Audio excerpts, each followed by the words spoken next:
US supreme court ने Trump को फटकार लगाई है, जिससे ट्रंप की अमेरिका फर्स्ट एजेंडा पर गहरी चोट लगी है।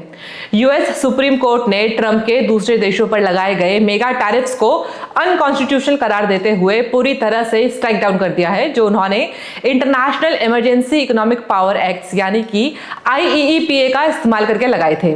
NBC न्यूज के रिपोर्ट्स के मुताबिक 6-3 की मेजॉरिटी से आए इस फैसले ने साफ कर दिया है कि प्रेसिडेंट के पास अनलिमिटेड पावर्स नहीं है कि वो नेशनल इमरजेंसी के नाम पर जब चाहे जितना चाहे टैक्स थोप दे।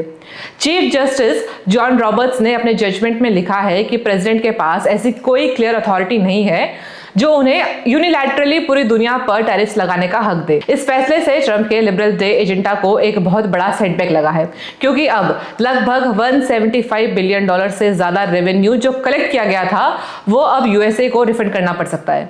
लेकिन असली कहानी यहाँ खत्म नहीं होती है। ट्रंप के निशाने पर सिर्फ चाइना या मैक्सिको नहीं है, इंडिया भी उनके रडार पर रहा है। ट्रंप हमेशा से इंडिया को टैरिफ किंग और मेजर अब्यूजर कहता आया है। उनका सबसे बड़ा गुस्सा दो चीजों पर रहा है। पहला, हार्ले डेविडसन मोटरसाइकिल्स और एप्पल प्रोडक्ट्स पर इंडिया की हाई टैक्सेस, और दूसरा, इंडिया का रशिया के साथ बढ़ता ट्रेड रिश्ता।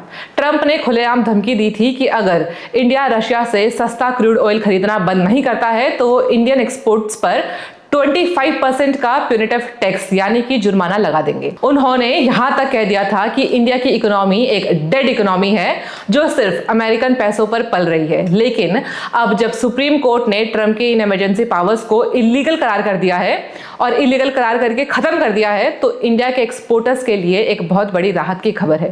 ट्रंप अब इतनी आसानी से इंडिया पर टैक्सेस नहीं थोप पाएंगे, जिससे हमारे ट्रेड रिश्तों में थोड़ी स्टेबिलिटी आ सकती है। हालांकि ट्रंप का ये कहना है कि उनके पास बैकअप प्लान है और वो दूसरे कानून के जरिए फिर से टैरिफ्स ला सकते हैं, पर फिलहाल के लिए उनके हाथ बंद गए हैं। तो क्या आपको लगता है कि ट्रंप का ये ट्रेड वॉर ग्लोबल इकोनॉमी के लिए खतरा है, या फिर इंडिया को वाकई अपने टैरिफ्स पर काम करना चाहिए और अपने टैरिफ्स कम करने चाहिए? कमेंट सेक्शन में अपनी राय दें। अगर आपको ये वीडियो इन्फॉर्मेटिव लगे तो इसे लाइक करें और इंटरनेशनल न्यूज से जुड़ी ऐसी ही डिटेल्स के लिए हमारे चैनल को सब्सक्राइब करना ना भूलें। मिलते हैं अगले वीडियो में। धन्यवाद।